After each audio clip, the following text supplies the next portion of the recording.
Hey everybody, welcome to Twisted J Woodworks. Gonna be working with a big old pretty piece of maple burl. This is the center.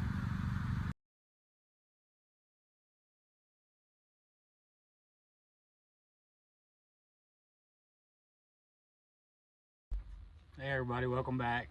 Been working on that burl bowl, maple burl bowl, and gosh, sometimes you just don't know what's gonna happen till you get into it. And I had a catastrophic failure of the bowl.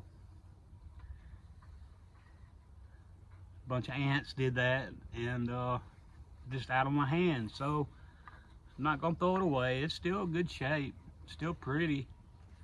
So I'm gonna build a I